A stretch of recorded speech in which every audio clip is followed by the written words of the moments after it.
Welcome to Strength in the Numbers. My name is Andrew Codd, accountant, author, and commercial finance entrepreneur, and it's my job each week to bring you leaders in finance and business and deconstruct with them their real stories, insights, and hard-won lessons into practical advice on the key strengths and qualities you need to remain relevant in accounting and finance today, as well as the steps you can begin to take to elevate the impact you make to have a fun, successful, and rewarding career in accounting and finance. Now let's go over to the show. Hi everyone, and welcome to another episode of Strength in the Numbers. Our guest mentor today, Nilly Essaides, a leading finance and EPM thought leader and is currently working with the Hackett Group. And Nilly has over 30 plus years of experience researching, writing and speaking about the role of finance functions and financial executives within global enterprises. Now, I had a really enjoyable chat with Nilly on a load of different topics. So we talk around a number of data points that came up during our conversation. And some key points from our episode together are 3 key trends Nilly is seeing from the data that finance needs to be aware of. Also, Nilly offers some words of encouragement for those that might be scared of digital finance transformation changes, and also what world-class companies are doing to empower employees in the digital transformation stages. Now, Nilly's really passionate about the digital finance transformation, and she also spends a bit of time talking about the biggest gap that she's seeing right now between skills maturity and skills importance in finance. So very useful for not only finance executives to listen in, but also any talent within finance and accounting should be listening to this podcast. So if you want to go and check out the detailed show notes, the timestamps, and also the resources and ways to connect with Nilly, you can go to our website, sitnshow.com/podcast/046. And I really enjoyed recording this one with Nilly, and I hope you do too. So without further ado, over to Nilly and the show.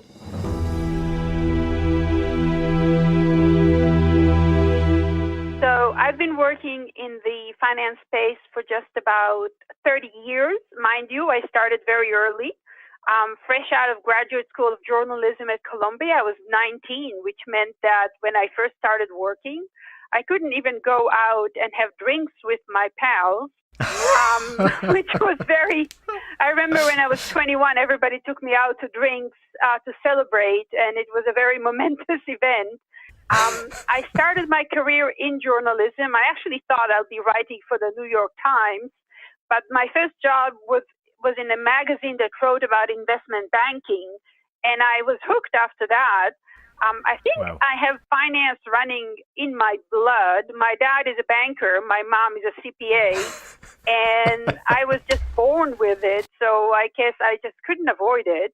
So I started in journalism. I worked for a variety of publications, writing about corporate finance, writing about Brazilian bond issues, about accounting. I was following quite carefully the evolution of derivatives accounting, FAS 133, and I actually fell in love with it. I know that sounds pretty weird.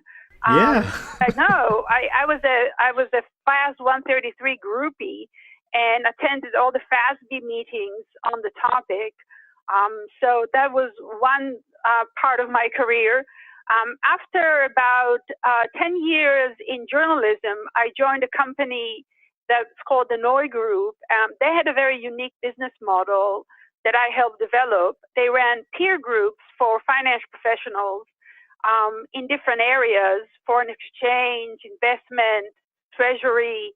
Those groups were part group therapy and part mass consulting, you might say, where the professionals got together in groups of 20 to 30 and talked about issues that were top of mind to them.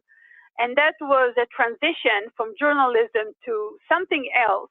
I spent a year at Hedge Trackers, which is a derivative accounting, consulting, and software firm. And from there, I went to the Association for Financial Professionals, which is the largest member organization for financial professionals in the world. When I was there, I was first focused on treasury, but pretty quickly my mandate was broadened and I started working on financial planning and analysis and enterprise performance management, and ended up heading the FP&A practice during my last 2 years there. And I'm very grateful for that experience because it really introduced me to a whole new area in finance that I really liked. And like other parts of finance at the time, was entering a period of critical transformation. And I was able to be part of that. Ironically, during that time, it was the time I got to know people at the Hackett Group, which is where I am right now. I used to interview the leader of the finance practice, Jim O'Connor. He now runs the advisory operations for North America. And one thing kind of led to another, and Jim made me an offer I just couldn't refuse. And about a year and a half ago, late 2016, I joined Hackett as the Senior Director of Research for Finance and EPM in the advisory practice. For anyone who's not familiar with Hackett, it's not the biggest global management consulting firm, but it's one of the most well-respected. One of the reasons is that we have something that no one else does. We have this treasure trove of benchmarking data. We have a benchmarking operation. It collects thousands, literally thousands of metrics from clients across our 4 practices. We have human resources, IT, finance, EPM, and financial operations, and procurement. And we maintain this live database that we can use to run different analysis. One of the most important things we do is we cut this data and we identify world-class versus peer organizations per business services function. What we do is we have a proprietary set of value metrics that are both efficiency and effectiveness based. And world-class finance organizations basically are those at the upper end of the top quartile. We use those results then to benchmark for our clients. So a client can come in and figure out whether they are top world-class or peer or where they rank compared to the 2 groups, and therefore where they can improve down to the real sub-process level. The advisory practice, we then help them identify what they need to do to improve their performance. The advisory practice is very much an IP-driven group, so research is a very big part of it. In research, I run additional studies, use it to leverage the advisor's extensive experience to help the client get from where they are to where they want to be. We work on a membership model, so members have varying degrees of access to IP and advisors' time. Hackett also has a very thriving consulting group that does the on-the-ground implementation. And about 2 years ago, we launched the Hackett Institute, which offers analytics training. And that's very much because of the increased adoption of advanced analytics and the need for finance professionals to improve their analytical skills. The number one ask from the enterprise this year, which we found out in our key issue studies for 2018, is for finance to provide management with better information and better analytics. And it's also the number one improvement that finance is planning for this year. So we created the Institute to help finance deliver on that ask. That's interesting. Well, it's actually good and refreshing to hear that what the business wants, finance is planning to go out and deliver. So I'd love to go into that a bit more in a second. But in terms of, you mentioned about the benchmarking data and so on, like what's sort of the key trend that you're seeing in the numbers and the data and the benchmarks that we really should be aware of in accounting and finance? It's a really good question. We see several things that are emerging as the characteristics, as you might say, of the world-class organization. They have responded to the digital transformation challenge by increasing the automation level of their processes. So world-class organizations are more highly automated, and that automation improves their process quality and their process efficiency. So it's not just a cost play, but it's also an effectiveness play. And I have some data I can share with you about that in a little bit. And also, world-class organizations are much more in tune with their customer needs. They're much more customer-oriented, or what we call customer centricity. They have better talent management programs. They develop talent to fit the needs of what the business needs are and change those talents in response to the changing needs of the business. So they're more agile. And I think it's very important to think about this word agility in today's finance and accounting practices, because as things change in the external environment, and they're changing all the time, and the velocity of change is increasing, finance needs to be able to leverage its talent, its processes, its technology to become more agile, to become more responsive to that rate of change. And world-class organizations are more agile. That's actually, what's really interesting about that conversation we've just been having around world-class organizations, Nilly, is how you started off on the digital automation, probably the machine, robotic side of things, and then went more to the human side, which is customer centricity, meeting their needs, developing the talent to meet those needs. So it seems like the world-class organizations seem to have the interplay between these more appropriately defined and aligned. Is that fair to say? Yeah, I think it's very fair to say. I think that in the 30 years that I've been in this business, I've never seen as much change happening as fast as we've seen in the last 2 to 3 years. And maybe at the ultimate point, I mean, where all of this is leading is for finance to become more of a business partner to the business. For a while, there was a lot of talk about that, but there wasn't a lot of action. Yeah. Yes. And I don't even think there was a clear definition of what it meant. There wasn't much going on. A few leading CFOs did get involved in the business, but overall, finance was quite isolated, dealing only with financials, doing routine reporting manually, a lot of GL entries, cash application, reconciliation. In fact, if they even wanted to, accounting and financial professionals were so bogged down in grunt work, they really didn't have time to be strategic. But digital transformation is really changing the equation on that. In our 2018 key issue study, there was nearly universal agreement that digital transformation will have a step change impact on finance performance, and that it will, we found, fundamentally impact the way finance delivers services to internal customers. This customer centricity concept that we're talking about. 95% of top performers in another study we just conducted on digital transformation said it will have a critical impact on the organization and finance role. One more bit of data, and this is something I think is very interesting and quite unique.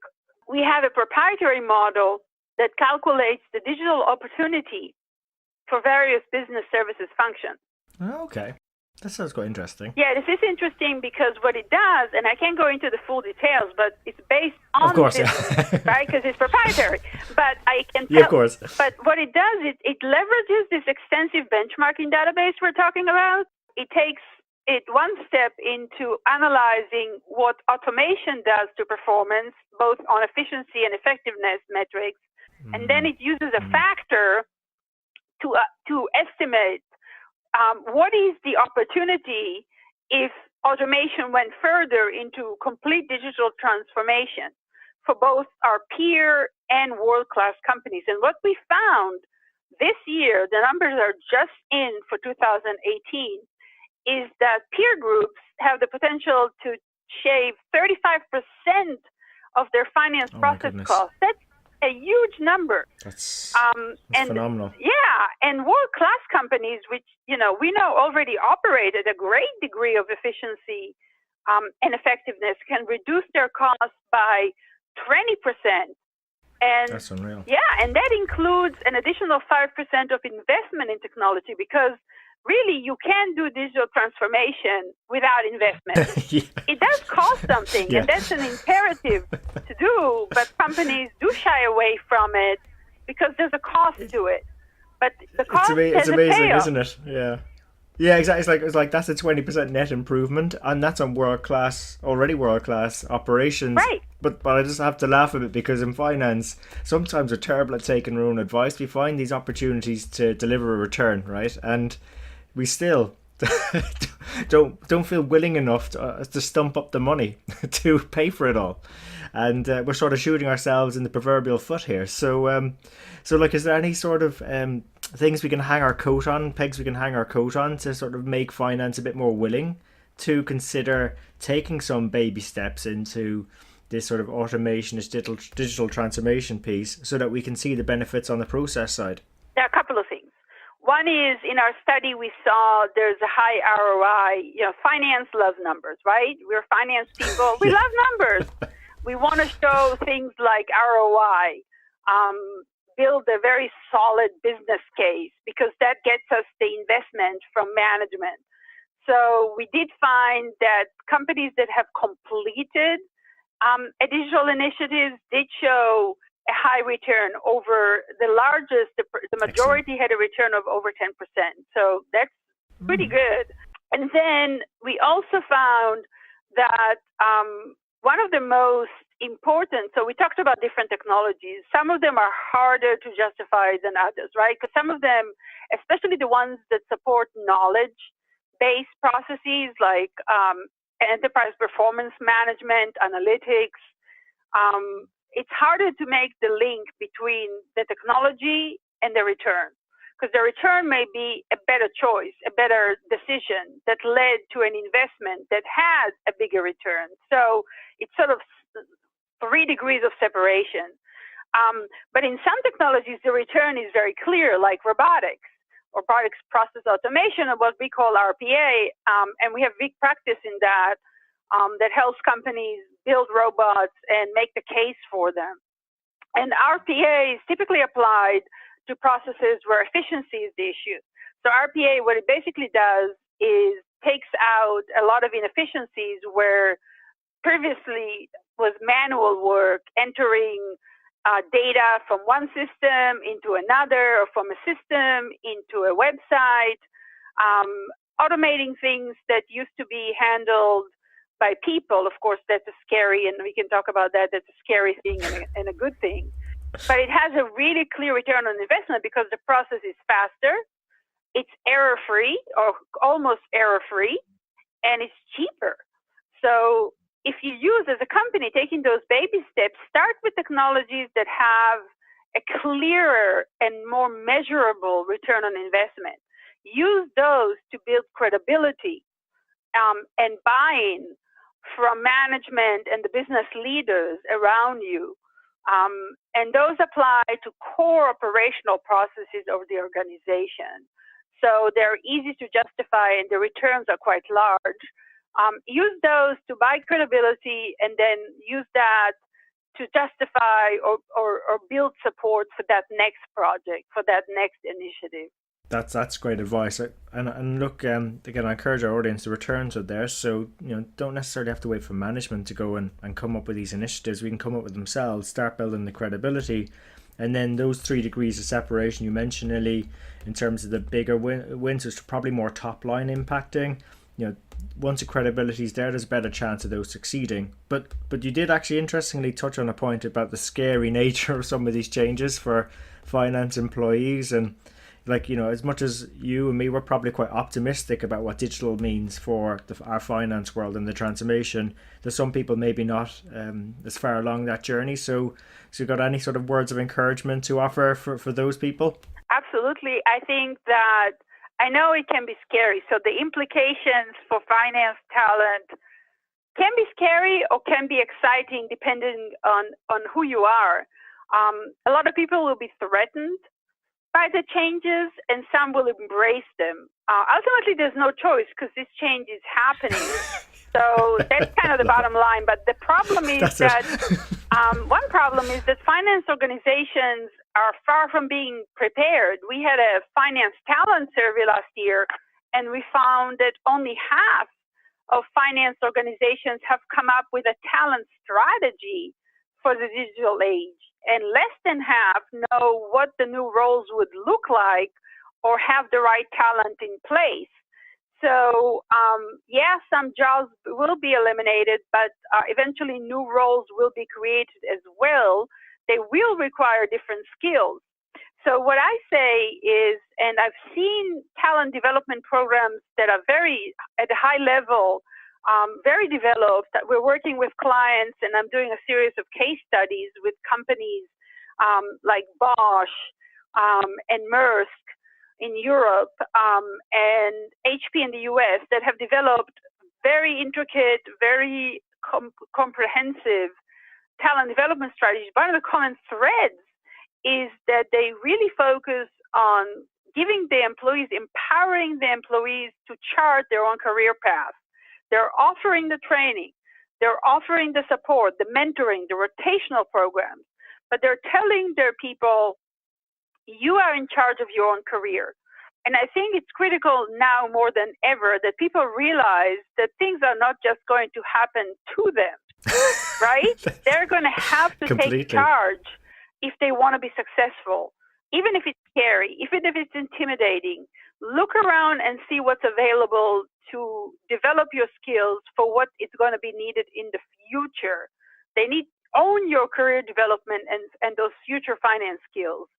The biggest gap we see right now between skills maturity in finance and skills importance in finance going forward is in data and technology savviness. So that's one area where you should go. But not far behind is business partnering. So it's important that finance professionals, as they go through their career development, develop both of those skills. By business partnering, we mean the ability to work with business leaders and business units to help them make decisions. So understanding the business, how it works, so you can give advice about improving performance within that business context. I have to say, I'm more excited about where we are today than I've ever been before. And I know a lot of finance executives that feel the same way. I guess the ones who talk to me are not the ones who are intimidated by change, but the ones who want to leverage the change, make their jobs more meaningful because they can have an impact on business decisions and contribute to strategy development through the utilization of digital tools. They provide more insight through better analytics. They provide better competitive cost structure, make processes more efficient, and that also frees up their time to focus on more interesting work. Yeah, it's like I sort of say, like, why not embrace it? It just seems so much in terms of upside there, and like that's just the times we find ourselves in. I mean, why wouldn't we be excited? I have to say, my own journey, this is, you were very clear about.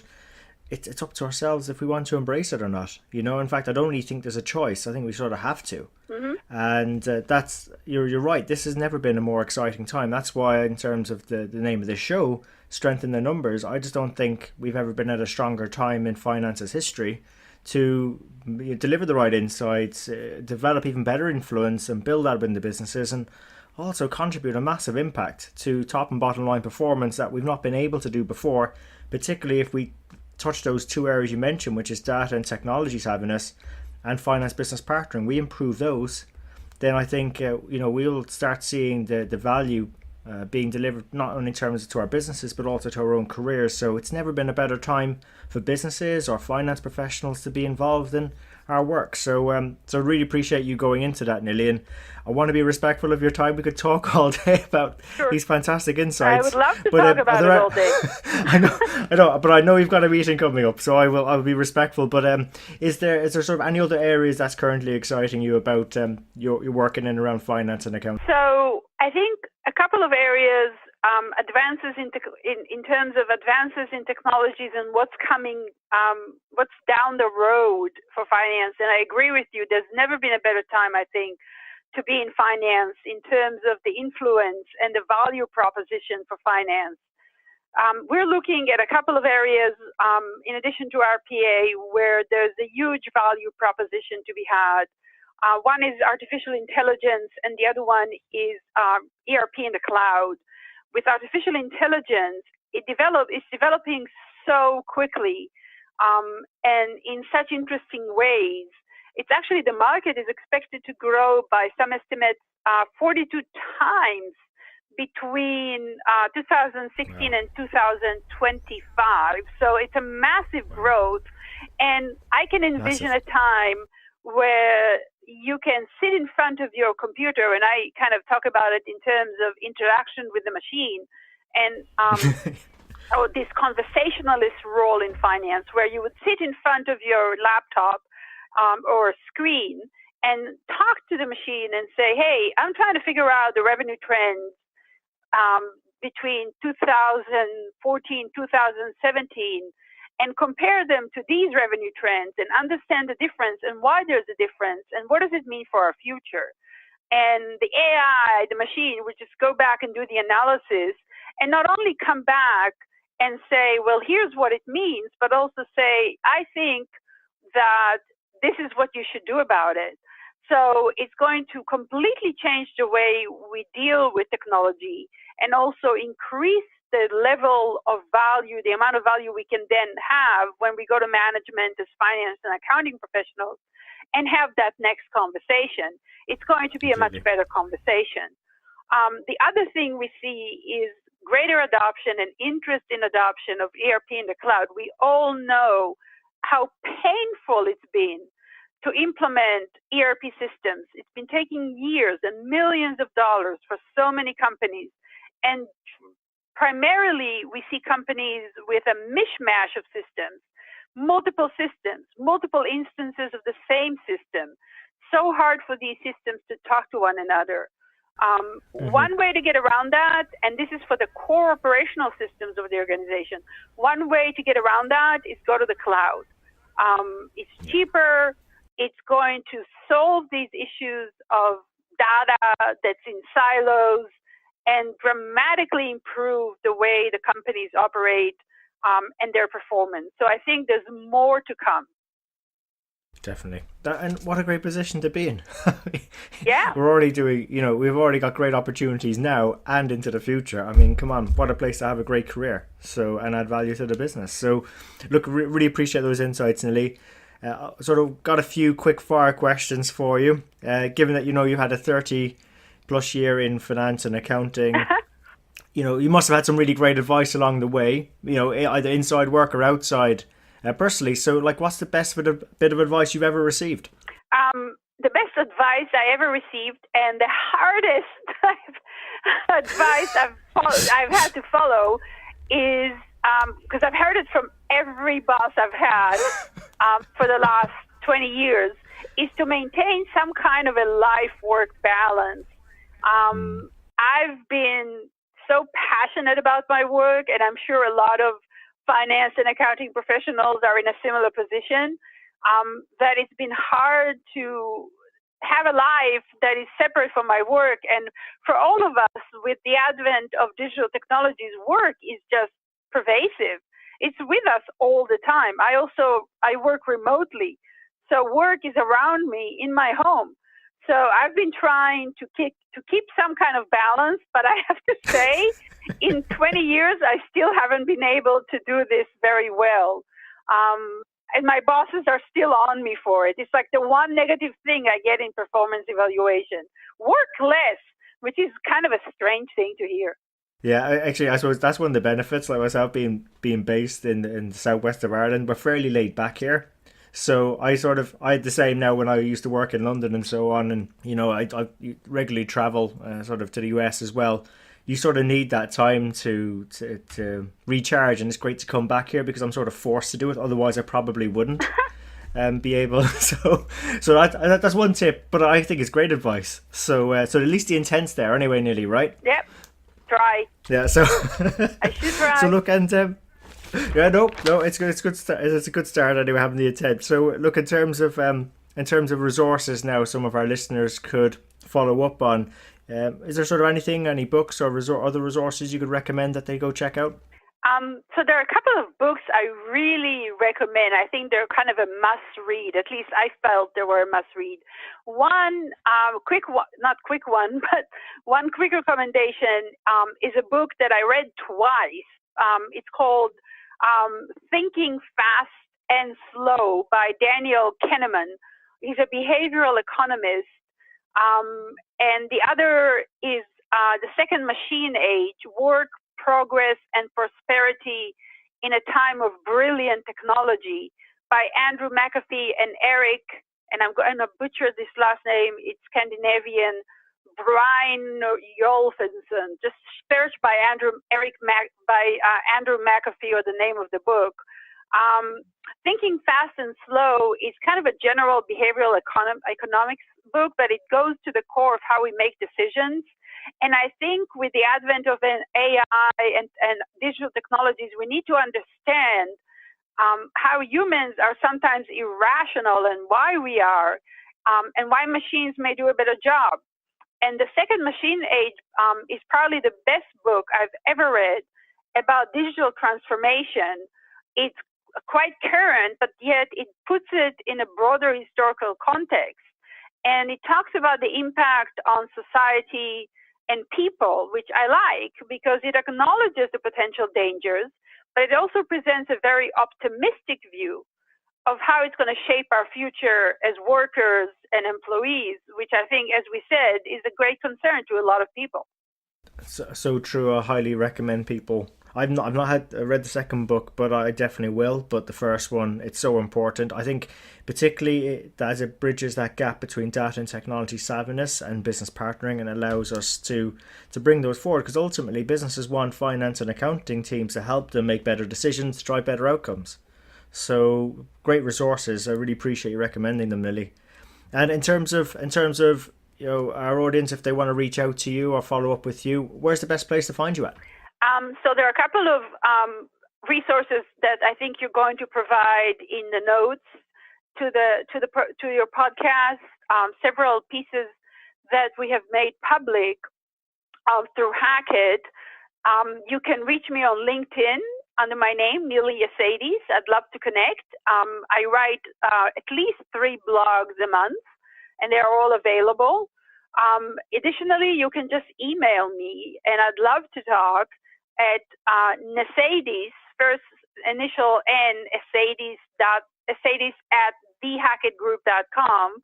I love talking to practitioners and others who are passionate about this topic. If you have any questions about what I said, please let me know.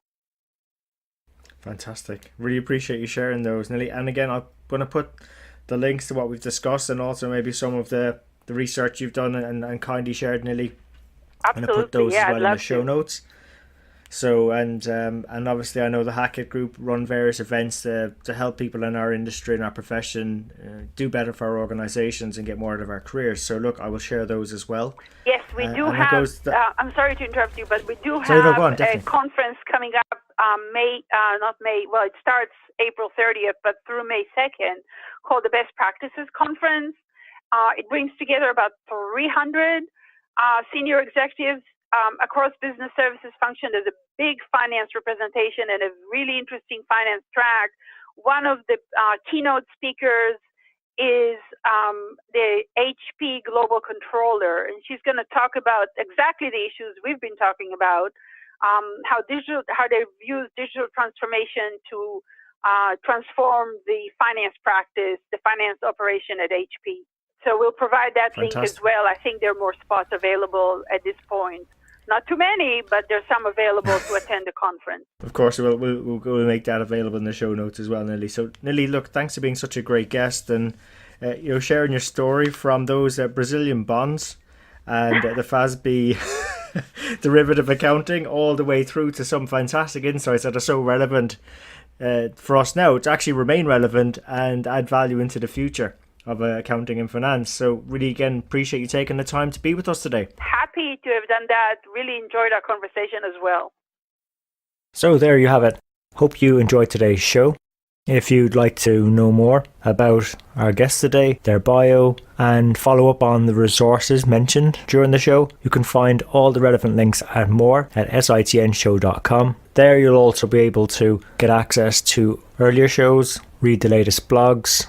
There's also an opportunity to subscribe to our newsletter, which will give you heads up as to when the next show is coming out, latest events, news, and anything that's going to be relevant to help you have a fun, rewarding, and successful career in finance and accounting. And just before you go, we really appreciate your feedback. If there's something we can do better on the show, something that's not working, or something you'd like to see, even a guest you'd like for us to invite onto the show, someone who you think might be able to benefit you more and also the rest of our community, please let me know. You can email me. I'm at andrew@sitnshow.com, or feel free to connect with me on LinkedIn. Just drop me a message so I know how you found me and we can connect. And really, it's our community that'll make the show. If we keep engaging and driving each other on, we'll keep on building our strength in the numbers. When all is said and done, if we can do the numbers better and finance better, we'll create more opportunities for ourselves, our friends, our families, our communities, and our businesses. So until next time, have a good rest of the week, take care, and let's keep building our strength in the numbers.